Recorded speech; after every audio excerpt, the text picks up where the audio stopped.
We going hard, guys. We going hard. This hip hop, soraka, much finer vodka, fair meal. This is winner take all. I don't play. I never would have became Fat Joe if I didn't go for what I know. If I gave up every time there was a glitch. If I put the mic down every time they told me I wasn't hot. Every time they try to stop me. You don't become the biggest in the game by giving up. It doesn't exist. There you go. The man is here. Without further ado, I don't give up. I don't give up.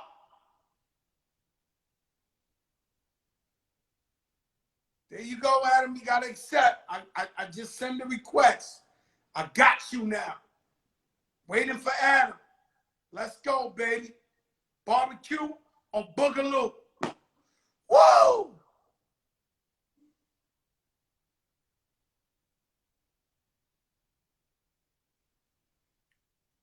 Now it might really be your Wi-Fi, Adam. I see.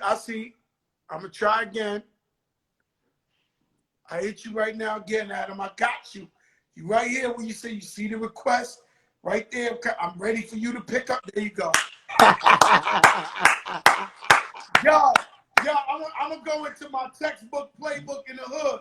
The white man designed the internet so we can't come up. The white man holding us down. Yo, Never say die, baby. Never say die.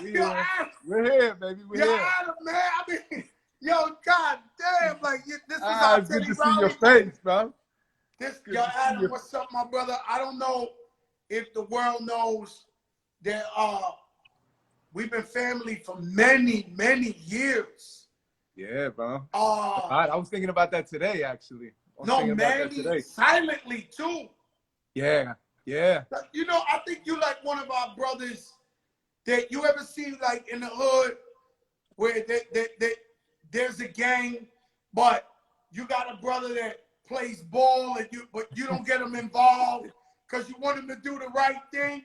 Like, that's me. We love you so much. You've been official terror squad for so long, but we let you do the right thing. We let you act, do your thing, keep you away from controversy, the trouble. You come around every time. It's almost like when you summoned, you pop up. Yo, Joe, what's up, my brother? How you doing? This and that. Yo, Adam, what's up?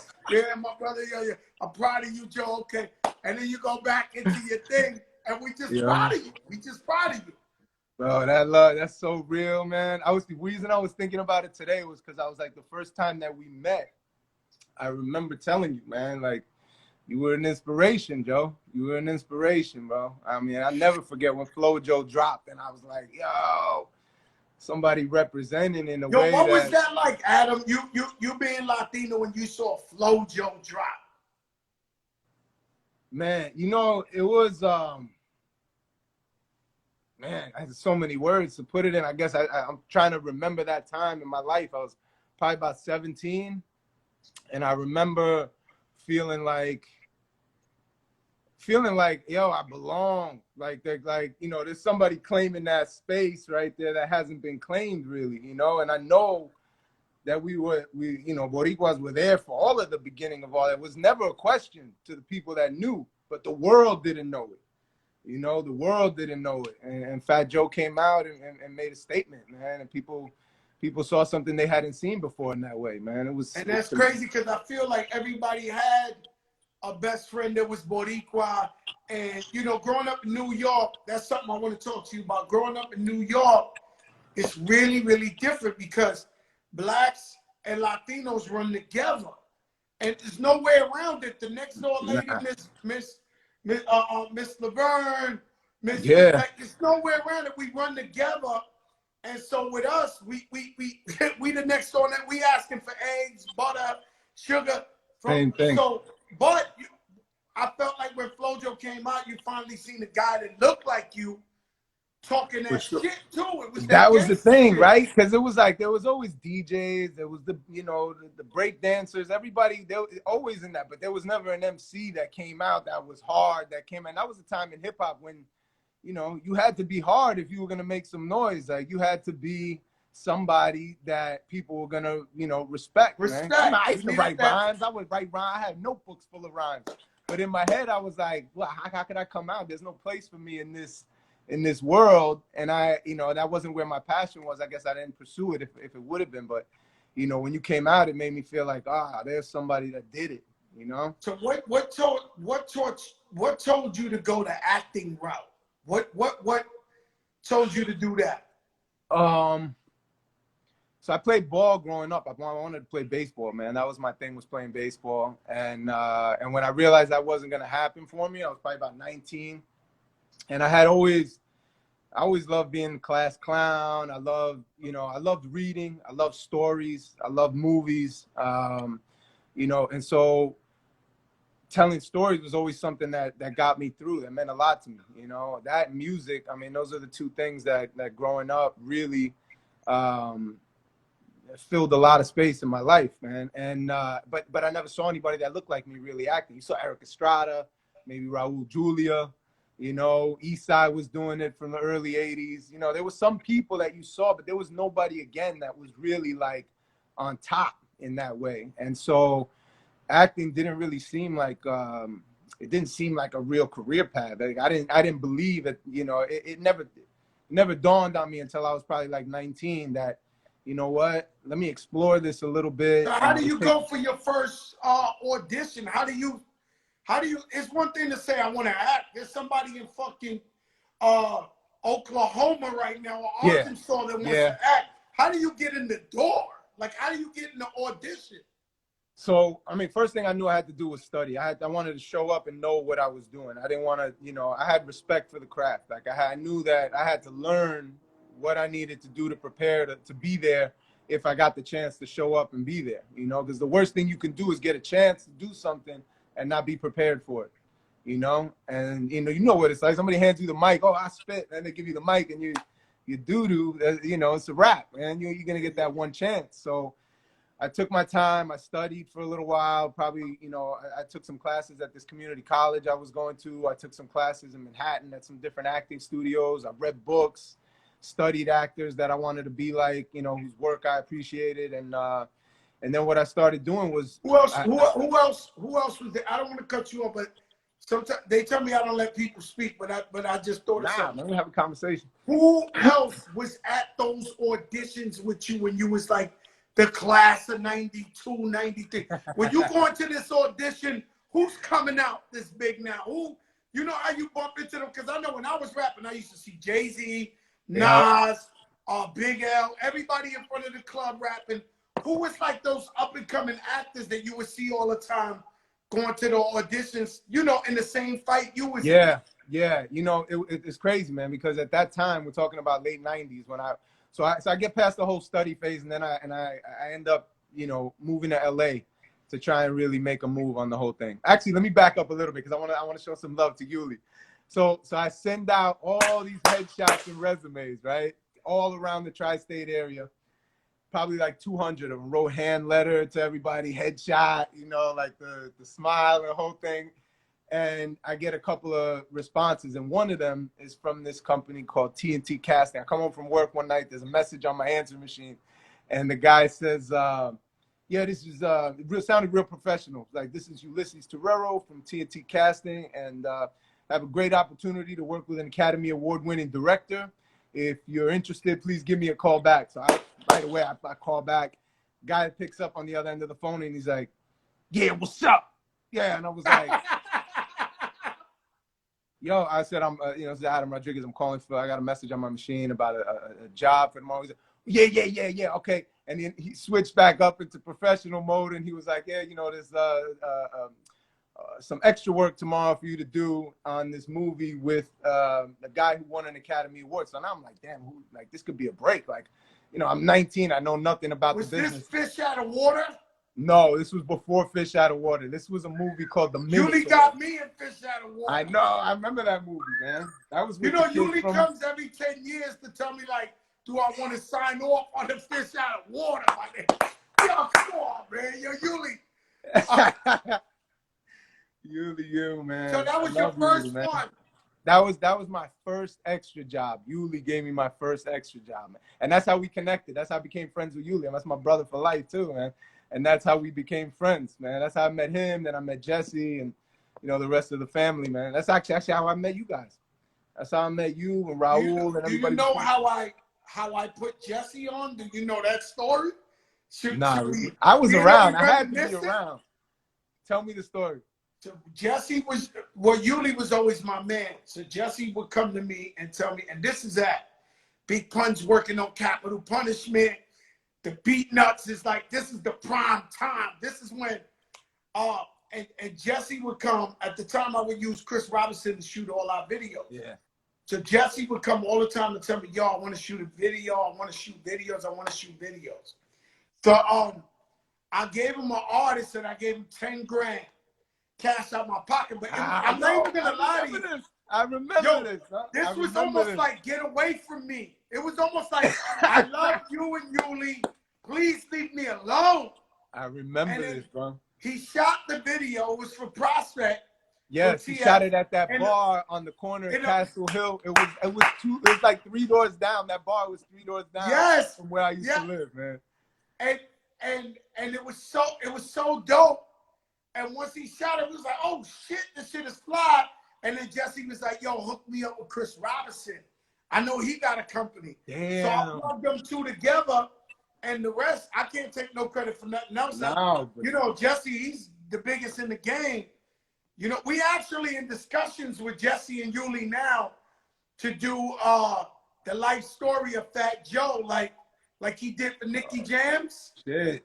Nah, full circle, huh? Yeah. We actually in discussions right now with these guys, you know. Yo, you gotta do it, man. Oh, yeah, man. I mean, we there. Oh, that's so big. That would be incredible, man. It's crazy. I've been loving the old school pictures that you posting lately, man. Those old school pictures, man. The one you posted the other day with Patti LaBelle with the girl you on the date with the junior high. At the prom like this, looking like Don Corleone. I hadn't even thought about that song in a long time. On my own. She was here yesterday. Patti LaBelle, I interviewed her yesterday. I'm not gonna lie to you, Adam. I've had anybody you can name on this show. I got intimidated by Patti LaBelle. And you know what? You know, we meet a lot of people and we ain't dropping dime or nothing like that. But I told Patti LaBelle, if you look at the tape, I told her this story. I said, this is a little lighthearted story, Patty, but I met you years ago in the radio station. She said, I remember. And I said, and you told me I'm even more handsome in person. and then, Patty, I think you gave me that look, like I'll take you down, right? No, Patti LaBelle gave me that look. So I got scared and I ran out the radio station. What's crazy is, yo, Adam, I tell Patti LaBelle this story yesterday. My wife, Lala Carmelo's wife, Carmelo Anthony's wife, and Lisa, who's Puff Daddy's baby mom, was in my house. Yeah. So I said, guess what? I met Patti LaBelle. They was like, oh my God, you met Patti? I was like, yeah. I said, and I think she gave me a look like she wanted to take me down. Hey, yo,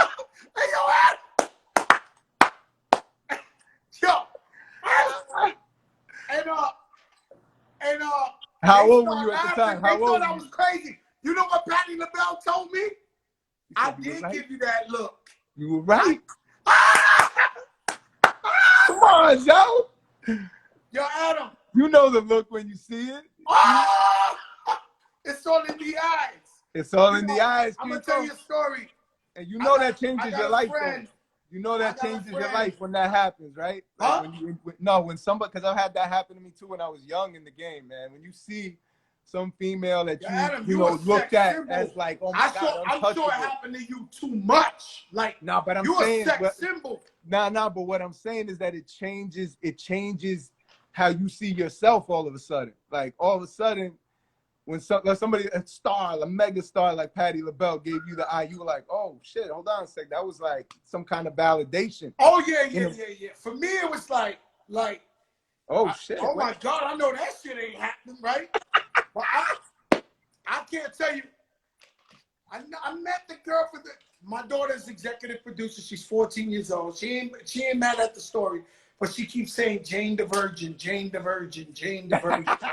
Yeah. I met her with you in Miami that time. I remember. I know Azzy. Yeah. No, not Azzy. I know you know Azzy. Oh, Gina. I met her at the Vote Latino thing. Yeah. Adam, we got a little problem because maybe people don't understand that Latinos are Latinos, but we're from too many different places. So you got Mexicans, you got Puerto Ricans, Dominicans, Guatemala, Salvadorians, Dominican, Puerto Rico, Cuba, Colombia, you name it, yeah. And it's just so hard to put us all in one glass. And me, you know, I live in Miami, and these Cubans, which I am half Cuban. Me too. They're throwing Trump rallies like I know. Yeah! No, I know, bro. And I don't think we could change their mind, right? No, man. You know, the thing is, I feel like most of the people that are doing that are of a certain generation, and they're just stuck, man. You know, like sometimes people get stuck and there's no one sticking them, you know, and I mean, as I'm getting older, it's the thing that I realize the most. You have to stay flexible. You have to always be able to wrap your mind around a problem and never think that the way you solve it now is the same way you're gonna solve it 20 years from now. You know what I'm saying? You got to be water, bro. What happens as a human being, not even as a politician. Yes, as a human being. Yes. Like last week, my top 5 rappers is different than this week. And so what happens when you're a public person and you say something, they try to hold you to that for like 20 years. Like they'll be like, yo, you said, and that's not true. Like you're allowed to change your opinion. Of course. As long as your opinion is rooted in the soul of who you are. You know, your soul shouldn't change. I mean, unless it's for the better, should only be growing. But your opinion, I mean, look, man, different facts get presented, different ways to solve problems. You get better as you get older, hopefully. And as you get better, hopefully you grow and you make the, you know, decisions from a different place. But you know, with me, I'm gonna be honest with you. They get stuck. You know, I grew up, I was born in Bronx, Lebanon. I grew up in the Bronx. I've always been edgy, you know, ghetto, if we want to call it that. But I've taught myself class and grown, but inside, I'm still that guy. And as much as I try to change and I'm still that guy inside. I mean, do you feel like you're the same person as you was when you was a kid? But I mean, like internally. Yes. That core of who I am, I feel, is very much the same. You know, very much the same. And I'm happy with that. I love who that is. I love that person. That person has me here talking to you today. You know what I'm saying? Like, and it's as time goes on, man, you know, I feel like when you lose touch with that, I feel like is when you're in trouble. You know, and as long as you don't let that get in the way of growing, of learning more, learning better ways to do things, learning new ways to do things, like as he's going to teach you things that you can't learn yourself. My kids are going to teach me things that I can't, I'm not going to go out and learn on my own. And if I stop paying attention, she's on the floor committing suicide that you said her name. She's on the floor committing suicide. The Jane the Virgin Magic Mike guy that knows her name. She don't know you know her for years before she was born. And let me tell you something, damn, I forgot what I was gonna say. It was too funny. So you've been a sex symbol for so long, right? Even though we know you got a white family, but that's funny. You've been You're Adam. You've been a sex from J-Lo video you've been a sex symbol for a long time. So right now I'm looking at you and I'm saying, damn, I know Adam about 20 some years. So I'm up there. He might be getting up there, but I just figured it out as your brother agent. We'll make you in like 15 years the new guy for Dos Equis commercial. Perfect. You'll be Adam, you'll be the most interesting man in the world. Stay thirsty, my friends. Stay thirsty. Yeah, Adam, so what's it like? They call you up, they tell you Magic Mike. Yeah. Shit. All these guys are cock diesel. No, did you have to work out like super? Did you get the best training in the world? The best like, shape of my life, bro. The best shape of my life. I was going to call you the other day. I was bugging out when you called me yesterday because I saw you post something about you were sweating, bro. You out on the track running. And I was like, get it, Joe. Get it, baby. You know I got to because I want to live, Adam. That's it, right? And so I made it like brushing my teeth. So I made this working out thing and watching what I eat almost like brushing my teeth. Something you got to do every day. I've been working out every day. I bought this bike. Jesus Christ. Listen, yo, Adam, but let's get back to the Magic Mike. All right, yeah. It's called an e-bike, specialized e-bike.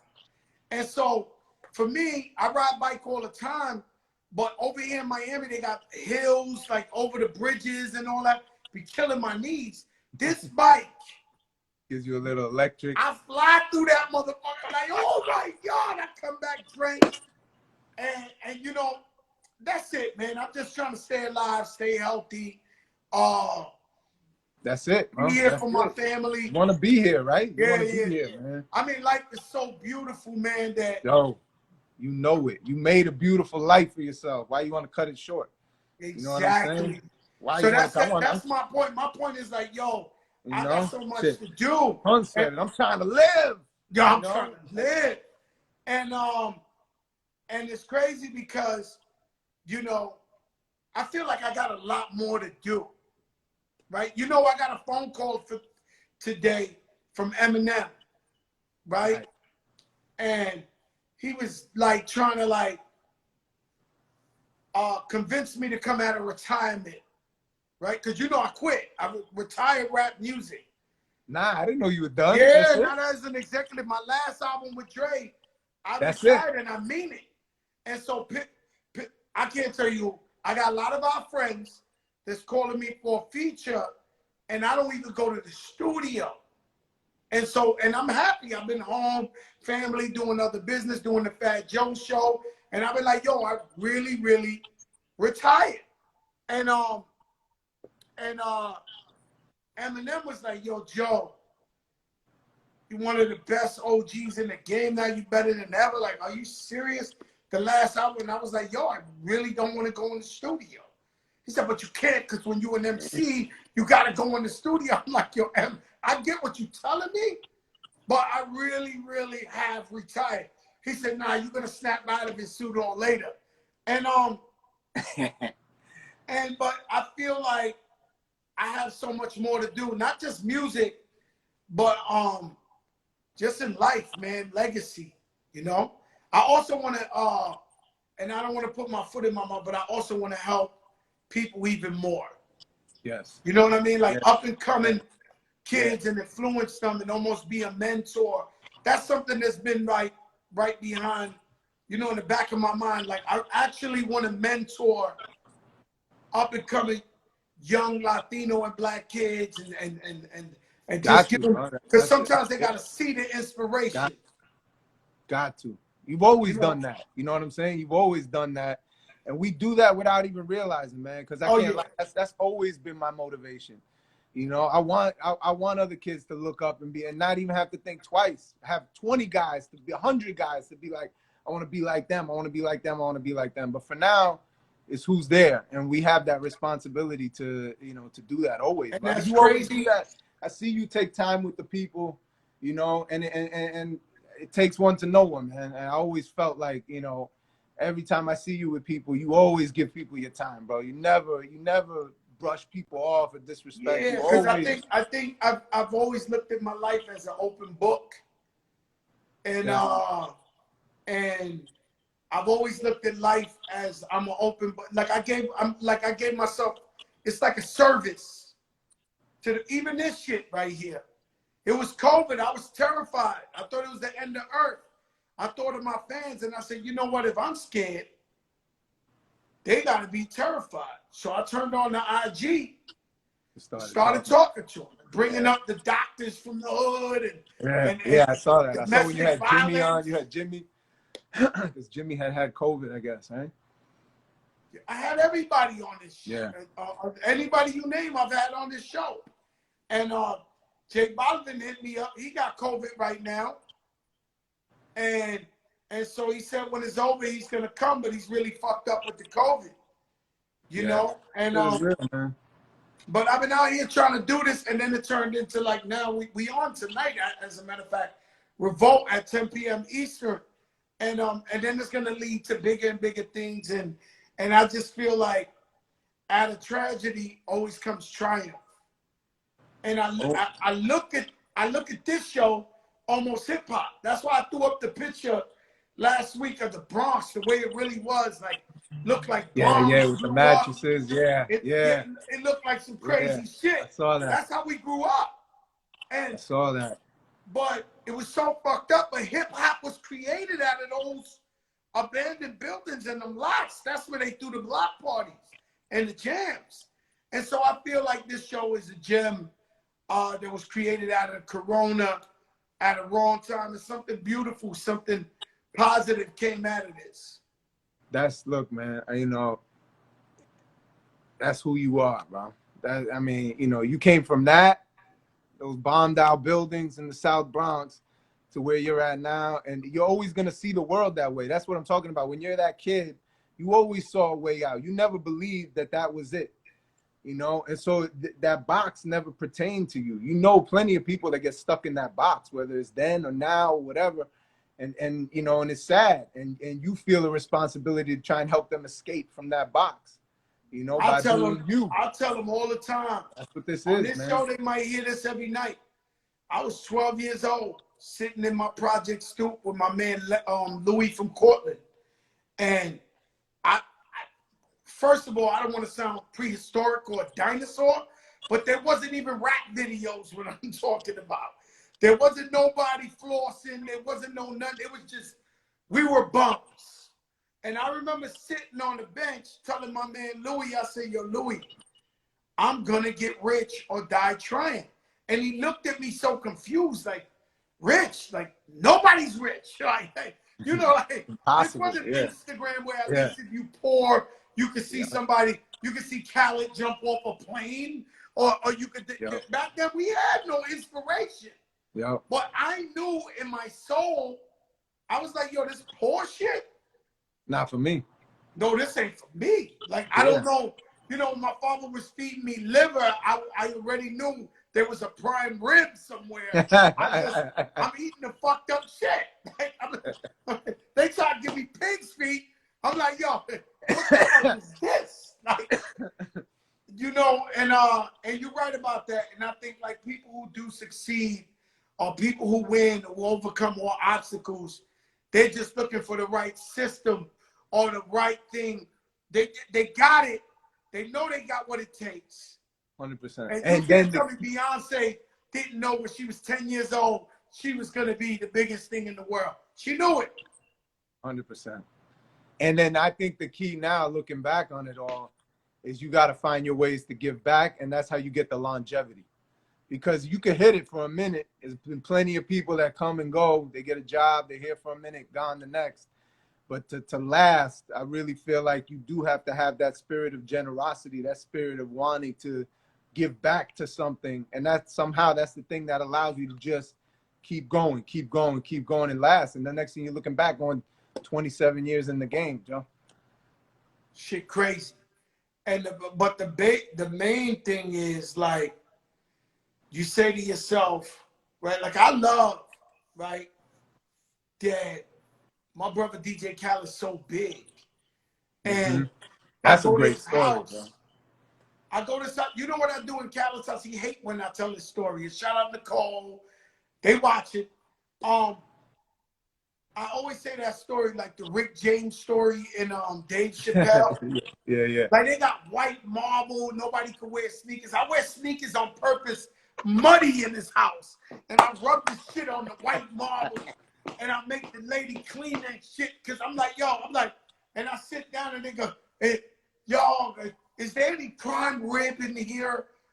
Some beef rib? Can someone go get me something? And I move hood. They look at me and they're like, yo, this guy right here.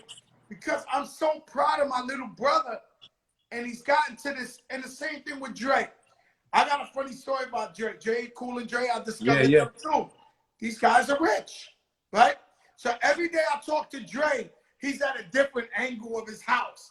1 minute I'm talking to him, he got like the green, you know how they put the green stuff on the wall, you know, like the green, like the Ivy restaurant. Yeah. It's on the rich people shit. Like he's in England or some shit. The green shit behind. I called him an hour later, FaceTime. He got his wife walking across the runway on the top, or the next one is the Versace bag. He be stunting on me so crazy, but it makes me happy. Like I'm like, wow, you know what I'm saying? Like my brothers are really living. They doing good, and that's what I'm talking about. And that's I'm talking the best about feeling just in the world, man. That's the best feeling, and there's nothing better. My best friend growing up, this guy Keith Bullock. He played for the Tennessee Titans for 10 years, and he finished out with the Giants. He played pro football. That's my brother from childhood, and there's nothing better than being with your friends that you love for years, and you saw them come up, and you're both there together and enjoying that time. You know, it's nothing better than being successful with your people, man. That's That's the win. That's the win. You know, that's the real win. That's the real win. And just, you know, just thinking about, like me, I needed Lord Finesse. Like Lord Finesse was my little brother. Oh, man. And I was in the streets hustling, and Finesse, he used to sell newspapers to us. Like, remember they used to come around the building, paper? Yep. So Finesse would sell us papers. My mother loved him, everybody, my brother. And then one day he told me, yo, I'm going to rap. And I'm like, yeah, right. Like inside, I'm like, yeah, all right, I'm going to be a rap. I'm like, okay, right? So how old were you? Next thing I know, a couple of months later, Red Alert's playing all his records. He got a deal. And I needed to see that in order to make me believe that I could be a rapper and I could do it. Yeah. And so that's what I mean. Like, we got to show these kids that it's attainable, that they could do it. You know what I mean? That they could do it. Yeah. I'm gonna let you go because I know we had a whole. Let me ask you something. Because we are, whether we like it or not, we talked around it. But we are role models for our community. Why should Latinos support the Black Lives Matters movement? Look, I mean, at first, I think the answer to that is simple in that everybody should support that. It's cut and dry, man. We're talking about human beings. We're talking about people that are just like us, except for the meat suit that we wear, the color skin, the color eye, the texture hair. What are we talking about, man? We're talking about people. So, I mean, to me, it makes Latinos, I don't care what you are, Jewish, German, Asian, whatever. It's very simple, man. We're talking about human lives. And yes, we have to focus on Black lives because those lives, unfortunately, based on the history of this country and based on the way that perceptions have been created around the world, those lives have been made to have less value or have been made to be a threat or have been made to be something that is less than what they are, which are human beings. And so you have people approaching them, whether it's law enforcement or citizens on the street that have been brainwashed, unfortunately, by the bad information. And we got to reprogram people, man, and keeping it simple in terms of what that statement means. You know, it's obviously getting to be a whole political thing on another level. But when we're talking about that statement, it's cut and dry, man. Of course, Black Lives Matter, and they should. and we need to pay attention to them because they are compromised right now. They're in danger. And if you don't see that, you're stupid. You don't see that, you're telling yourself you don't see it on purpose, and you're not looking at the world with real vision. You're looking at it with tunnel vision. You're only seeing what you want to see. Yeah, you know, I looked the other day, great answer, and I just say that, so I just always try to let my Latino people know that, to me, I've never, and this is not just here, this is just, I could be in the biggest Spanish station, and I've always told them there's no difference between blacks and Latinos. We under the same oppression. We under the same bad systems.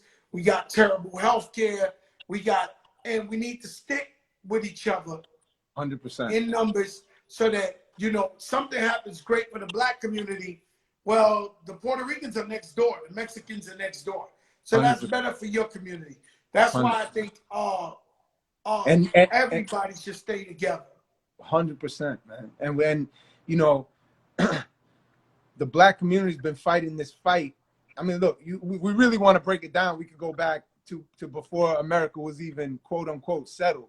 You know, before the Europeans got here, it was, you know, and by Europeans, the conquistadors, the you know, any of the other Europeans from Spain, England, Italy, wherever you want them, to Portugal, the indigenous people here were Indians, were Native American Indians, you know, and the people geographically below that, you had the Mayans and the Aztecs and the you know, the other people that came in the Caribbean. You know the history. We had the Taínos.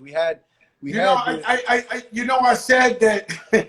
You know, I say, and I can say it because I'm Cuban and Puerto Rican. I say about the slave trade in Puerto Rico, Santo Domingo, and Cuba. And some of my Latino brothers and sisters don't like that I say that. You know, we have African in our blood because 100%. They were there as slaves, and everybody integrated together. 100%. That's how we got Lower East Side. That's how we got all of. My father's dark. You know what? Some 100%. people don't. You know, when we start talking real race, people don't like it. You know what I mean? So, you know, so I try to be the nicest way. Yo, Swiss Beats, what's up? I try to tell them I try to give them, you know, the A, B, C, D, E, F, G course, you know?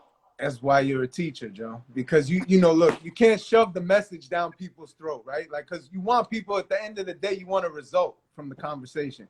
You want to hopefully move the needle a little bit so that people then go, oh, all right, I got something to think about. If Joe said that, you know, Joe's a great guy. If he's saying that, maybe that means something. Maybe I should just look into it.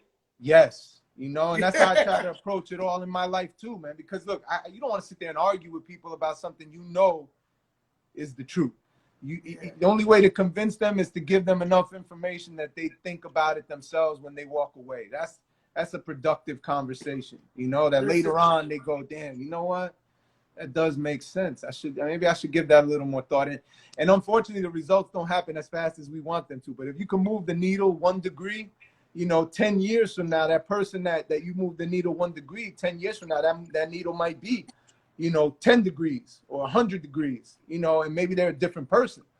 And that's our job, man. That's our job. That's our job. Yeah, if that's my job, I've been doing it.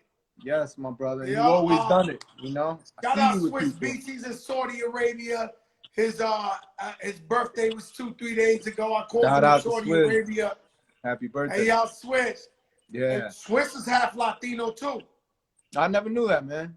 Nah. Oh yeah. His mom's good brother, man. I met him a couple of times not too long ago. Nice dude, man. Oh no. Happy birthday. I'm in Southside with his mom's, Hector Labo, all that shit. No, I promise you. She was like, oh, you think, and I'm like, oh shit, mommy. She's not. I would give you 2 more questions. Fun, but still hard. Your top favorite 5 actors of all time. All right. Top 5 favorite actors of all time. I don't think I've asked myself this question, but go ahead. Yeah, that's tough, man. Let me think. All right, I'm gonna. I gotta go with Meryl Streep and Viola Davis. Not in that order either. Just depends. Oh, Yo, Viola Davis Davis is the female Denzel. Man, she's incredible, man. Yo, incredible. Viola And Davis. Soul too. I've only met her in passing, but you know, you know when you see it. A lot of soul, man. A lot of soul. So I put those two up there. I put you know, what Marlon Brando did in his day, to me, incredible. Inspired me. You know, that was probably the first moment I ever even thought about being an actor. Was watching, you know, a Marlon Brando movie called The Wild One that a friend of mine's dad put me onto. And Marlon Brando, man, I gotta put man, I love Pacino, bro. I gotta put Pacino up there. I gotta put I mean Denzel. I never get tired of watching Denzel. Never get tired of watching Denzel, man. Always. Well, that's your five. You got Meryl Streep, yeah, that's my five. Viola Davis, that's my five. Denzel, Pacino, and Marlon Brando. Now, I'm gonna give you my five. Leonardo DiCaprio. Yeah, incredible. Of course, the two.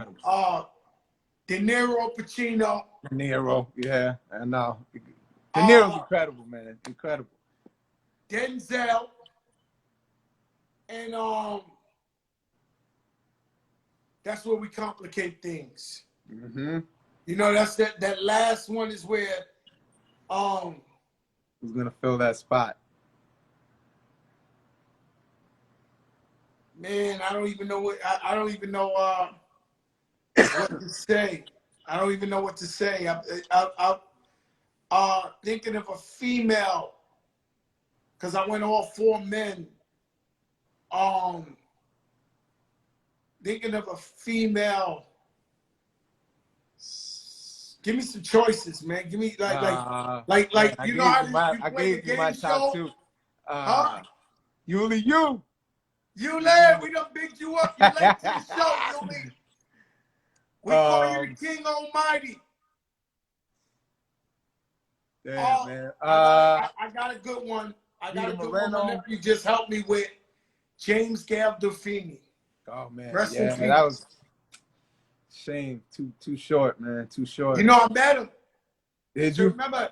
Jesse used to go out with. That's one thing Jesse. Oh, that's right. Jesse's ex-girl, Danya, was working on Sopranos. That's right. And that's right. Jesse told her, and she told James Gandolfini, Fat Joe's coming by. He wants to meet you. He said, bring him by. I got pictures with him, the whole Sopranos crew. We hung out with them all day. We hung out with them all day. So I'll go with the James Gandolfini. All right. Good. That's a good top five. That's strong, man. That's strong. That's a big one. That's Leonardo DiCaprio, Pacino, DiCaprio, De Niro, Denzel, James Gandolfini. Ay, the boys can win a championship. I'm going to see that movie. Oh, what? What? Yeah, man. There's so much talent out there. I mean, I can't lie. I mean, I have to address it because it's disappointing that there's not. And they're out there. There's plenty of Latino actors and actresses that are incredible. But it's a heartbreaker to me that we can have this conversation and there's not one Latino in our top 10. I wouldn't say two top of us. 10. No, but I'm saying 5 and 5. So we named 10 people, and we didn't have one Latino in there. And let me ask you something. Why is it that? And I want to go back to what we were talking about before. I'm gonna just let you answer the question. Why is it that Latinos is the biggest growing demographic in America, but yet we don't have a place in like a real place? We ain't got a Spike Lee in Hollywood. Yeah. We ain't got a Tyler Perry in Hollywood. We ain't got. I know the answer, but I'll let you tell me your answer, and then I'll give you my rebuttal. No, I mean, look, I think the answer is on a lot of levels. We're new to the new version of this struggle. You know, Latinos are still a very new immigrant population. You know, if we're let's say starting from the early 1900s. You know, in terms of how the media has developed over the last 100 years, Latinos have, you know, we have not carved out our place in America yet on the media side. In the real side, we're the backbone of this country, you know, but because we haven't come together, you know, you were talking about it before. I mean, look, we have so many different cultural groups under this umbrella Latino, you know, and it's Mexicans and it's Puerto Ricans and Cubans and Dominicans and Colombians and Central Americans and, you know, all over the place, right? And we're all come from cultures very similar to each other, but a little bit different. So somebody eats beans one way and somebody eats beans another way, and they make their rice like this, and they make, that's you the know, situation. you know, and so there are these small differences that we allow to get in our way, and unfortunately divided, we don't have the strength to make the kind of moves that we have the power to do collectively. And until we get that together, my brother, then we're, you know, this is always going to be a problem for a long time. It's the craziest shit, and I'm gonna let you go because I had you a long time.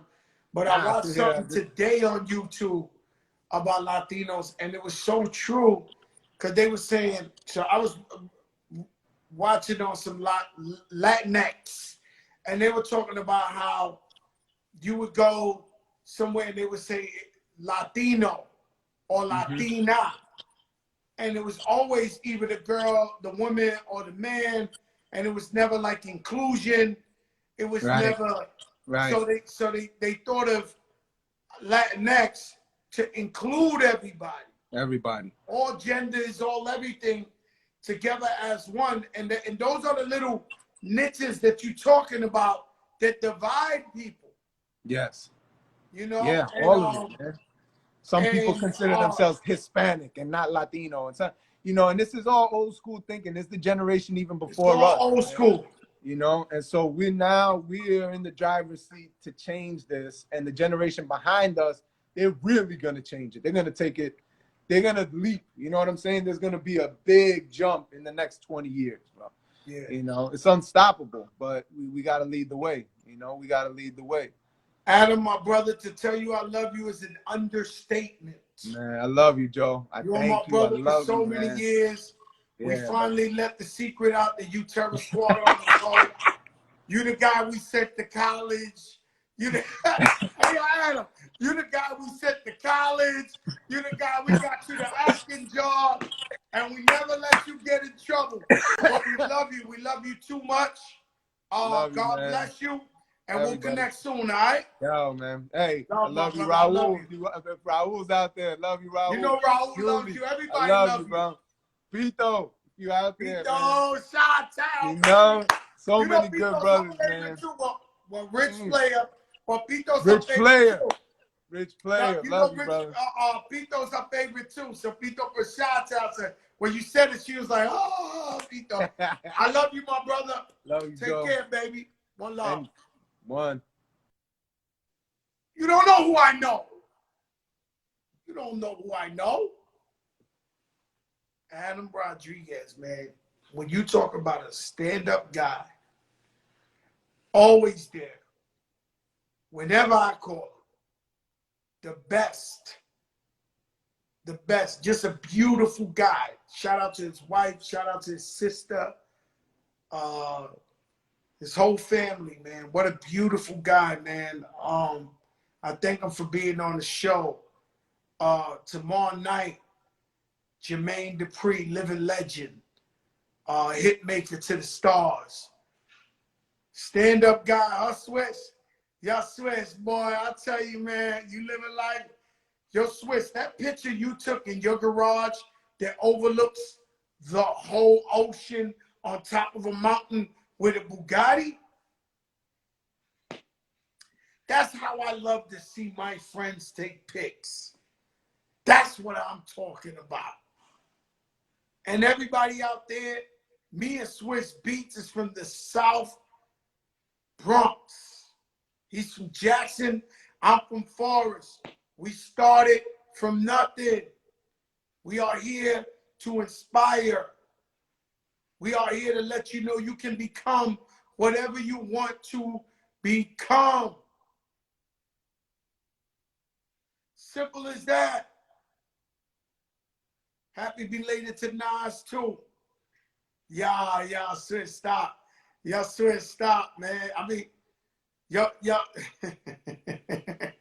y'all, Eric B. Wow, Eric B's in. Yo, Swiss, how I got a show with DJ Eric B is the godfather of the show. You can't get realer than that shit. This is the biggest show in the game. And check this out. Put God first. God is important. God is the truth. God is everything. Keep your faith. And we'll get through this COVID-19 together. Peace, y'all. Stay up. The Fat Joe Show. See you tomorrow.